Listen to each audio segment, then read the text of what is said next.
Husband, wife और बच्चा अगर खुदा ना खास्ता तीनों बीमार हो जाएं तो सियाने कहते हैं कि पहले वाइफ अपना इलाज कराए, क्योंकि विंटर स्टार्ट होते ही जहां हमारे पहनावे में चेंजिंग्स आती हैं वहां किचन में most of the time spend होने की वजह से हमें कुछ हैबिट्स अडॉप्ट करनी पड़ती हैं ताकि हम अपने काम ईजिली मैनेज कर सकें और सर्दी के असरात से महफूज रह सकें।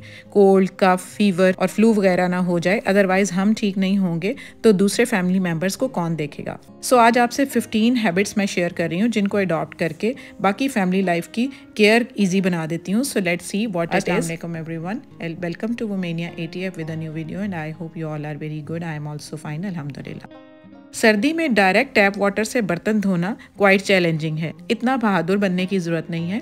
इनफैक्ट आपने क्या करना है, सबसे पहले तो अगर आप डिश वॉशिंग लिक्विड यूज़ करते हैं ना, तो आप डायरेक्ट इसको यूज़ ना करें, इसको आप डाइल्यूट कर लें पानी डाल के ना। इससे कुछ भी नहीं होता, मैं तो यूज़ करती हूँ, बिल्कुल इसकी इफ़ेक्टिवनेस में कोई कमी नहीं आती। सो आप इसमें पानी डालें और फिर इसको बर्तन के ऊपर अप्लाई करें। ये कम लगेगा और जितना कम लगेगा उतना ही जल्दी ये वॉश भी हो जाएगा बर्तन, आपका टाइम भी बचेगा और ज़्यादा टाइम आप पानी के साथ खेलेंगे भी नहीं। दूसरा, अगर आप सोप यूज़ कर रहे हैं तो सोप को भी आप एट टाइम्स डाइल्यूट कर लें। डाइल्यूट करने के बाद जब आप अप्लाई करेंगे ना, तो वही बात कि आपका वक्त भी बचेगा और साबुन भी कम लगेगा और जल्दी से आप किचन का काम करके फारिग हो जाएंगे, आपके बर्तन वॉश हो जाएंगे जल्दी, आधा टाइम लगेगा। तो ये टिप नंबर 1 थी आपकी, हैबिट नंबर 1। अब चलते हैं अगली हैबिट की तरफ। तो दूसरी है कि हम सर्दियों में स्लीव्स तो पूरी यूज़ करते हैं, लेकिन जब हमने बर्तन वॉश करने होते हैं ना, तो क्या होता है, इस तरह से स्लीव्स हमारी आगे से गीली हो जाती हैं, जिससे फिर ठंड लगने का एहसास होता है। तो हम क्या करते हैं कि रबर बैंड इस तरह ऊपर चढ़ा लेते हैं और अपनी स्लीव्स को इस रबर बैंड की हेल्प से ना थोड़ा सा क्वार्टर कर लेते हैं। तो इस तरह से ये है कि हमारे बर्तन थोड़ी देर के लिए, जितनी देर भी हमने वॉश करने हैं, तो हमारे वॉश करने ईजी हो जाते हैं, हमारे कपड़े गीले नहीं होते, हमारी स्लीव्स गीली नहीं होती, जिसकी वजह से हमें ठंड लगने का एहसास ख़त्म हो जाता है। तो नेक्स्ट हमारी हैबिट ये है कि जब भी हम अपना सिंक जो है उसको यूज़ करें, उसमें गर्म पानी भर लें। गर्म पानी, ल्यूक वार्म सा वाटर हो, आपके टैप में अगर आ रहा है तो वेल एंड गुड, अदरवाइज़ आप खुद से गर्म कर लें पानी और इस तरह से सिंक के टब में गर्म पानी भर लें। तो इससे ये है कि आपको सर्दी का एहसास कम होगा और आपको बर्तन वॉश करना इतना बुरा भी नहीं लगेगा और आपको जो ठंड लगनी होगी वो भी नहीं लगेगी। तो ये आदत भी बेस्ट है। नेक्स्ट आदत हमारी यही इसी से रिलेटेड है कि हम अपने सिंक टब को पहले भर लें, ना कि हम एक दफ़ा ही खोल लें नलका और हम खोलते रहें और वॉश करते रहें। इस तरह यह पानी भी ज़ाया होगा और ठंडा भी पानी होगा और हमारा टाइम भी ज़्यादा लगेगा। तो सिंक टब को अगर आप इस तरह से एट टाइम्स भर लेते हैं, आपकी मुश्किल आसान हो जाएगी। 5th हैबिट है कि आप हैंड ग्लव्स यूज़ करें। डायरेक्ट कॉन्टैक्ट जो पानी से होगा ना, तो वो ठंडे पानी से होगा, तो हम बीमार हो सकते हैं और हमारा दिल भी नहीं करेगा।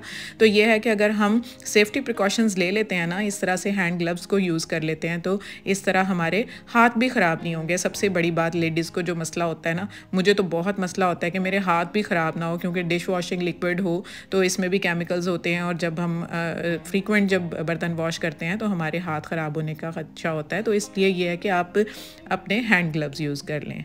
तो इस तरह ये है कि आपका डायरेक्ट कॉन्टैक्ट पानी से नहीं होगा और आपके हाथ भी महफूज रहेंगे और आगे चलकर आपको फिर किसी किस्म की मॉइस्चराइजेशन की भी ज़रूरत नहीं पड़ेगी। उसकी भी टिप आगे चलकर मैं शेयर करती हूँ आपसे।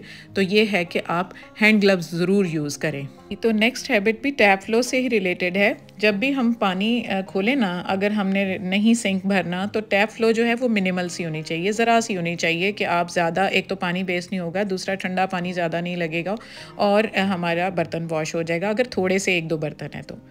नेक्स्ट ये है कि आप अपने सिंक के बिल्कुल पास ही ज़रूर एक हैंड टॉवल ज़रूर रखें, ताकि जब भी आप बर्तन वॉश कर लें या कोई भी पानी का काम कर लें तो जल्दी से अपने हैंड ड्राई कर लें, ताकि आपके हाथ वेट ना रहें। नेक्स्ट ये है कि आप इस तरह की इलेक्ट्रिक केटल जो है वो लाजमी यूज़ करें सर्दियों में, अपने काउंटर टॉप पर अपनी अप्रोच के अंदर रखें, ताकि वो गर्म पानी आपको किसी भी पर्पज़ के लिए चाहिए, जैसे मॉर्निंग ड्रिंक मैंने लेना होता है तो मुझे गर्म पानी चाहिए होता है, तो फौरी तौर पर मैं स्विच लगाकर मॉर्निंग ड्रिंक के लिए पानी यूज़ कर लेती हूँ। नेक्स्ट हमारी हैबिट ये है कि हम अपने आप को बचाएं गीला होने से। उसके लिए मैक्सिमम यही है कि आप एप्रन ज़रूर यूज़ करें। इससे ये होगा कि एक लेयर बन जाएगी आपके कपड़ों के ऊपर और आपका जो नेक फ्रंट वाला एरिया होगा कपड़ों का वो गीला नहीं होगा, उससे आप बीमारी से बच जाएंगे, ठंड नहीं लगेगी आपको। उसके बाद नेक्स्ट हमारी जो हैबिट है वो यही है कि कम से कम बर्तनों का इस्तेमाल करें सर्दी में, ताकि जितने बर्तन आप कम इस्तेमाल करेंगे ना उतने ही आपको कम धोने पड़ेंगे और आपका टाइम भी वेस्ट नहीं होगा, किचन में आपका टाइम भी बच जाएगा और आप दूसरे काम करने के काबिल हो जाएंगे। क्योंकि सर्दियों में तो ये होता है ना कि फटाफट काम हो और जाएं हम घुसें रज़ाई में, तो ये होता है कि कम से कम बर्तन इस्तेमाल करें। नेक्स्ट ये है कि आप अपना हैंड वॉश जो है ना नियर बाय रखें अपने बिल्कुल सिंक एरिया के पास। जैसे ही आप अपना सिंक का काम ख़त्म करें जल्दी से अपने हाथ वॉश करें और उसके बाद उनको ड्राई करें।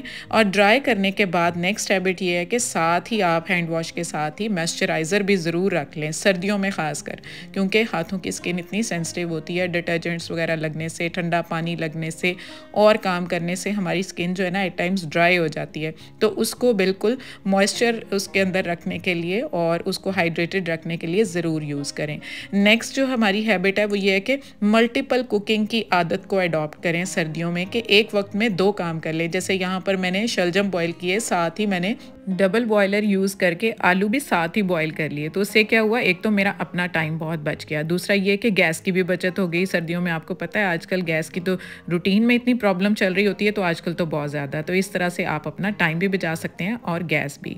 सिमिलरली जब भी आप कुकिंग करें ना तो टाइमली कुकिंग कर लें, आप जल्दी से कर लें और डे टाइम में करें, ज़्यादा अच्छा है। 12 बजे तक आप अपनी कुकिंग को डन कर लें, ताकि आगे जो गैस की जो प्रॉब्लम्स आती हैं ना कि जल्दी से गैस चली जाती है और आपको फिर प्रॉब्लम होती है, ठंड भी ज़्यादा बढ़ जाती है जैसे जैसे दिन गुजरता है, तो आप जल्दी से ही टाइमली कुकिंग कर लें। उसके बाद अपने आप को बचाएं कि फ्रीक्वेंट जो आपका बैक एंड फोर्थ आपका किचन में जाना और आना है ना, आप उसको अवॉइड करें, क्योंकि उससे टेम्परेचर डिफरेंस भी आएगा और उससे आप गर्म सर्द हो जाएंगे और बीमार होने के जो चांसेस हैं ना वो बढ़ जाएंगे। तो इस तरह से आप कम से कम किचन से जाएं और आएँ, एक वक्त में काम करके फ़ौरन आप किचन में फिर बाहर जाएं। So this was my today's content. जल्दी से चैनल को सब्सक्राइब कर लें जो लोग नए हैं। मुझे अभी काफ़ी लोगों का पता है कि जो लोग मेरी वीडियोस को शौक से देखते हैं बट सब्सक्राइब नहीं करते, तो जल्दी से लाइक शेयर भी कर लें, कमेंट भी कर लें। Take good care of yourself, stay fit, stay healthy and अल्लाह हाफिज़।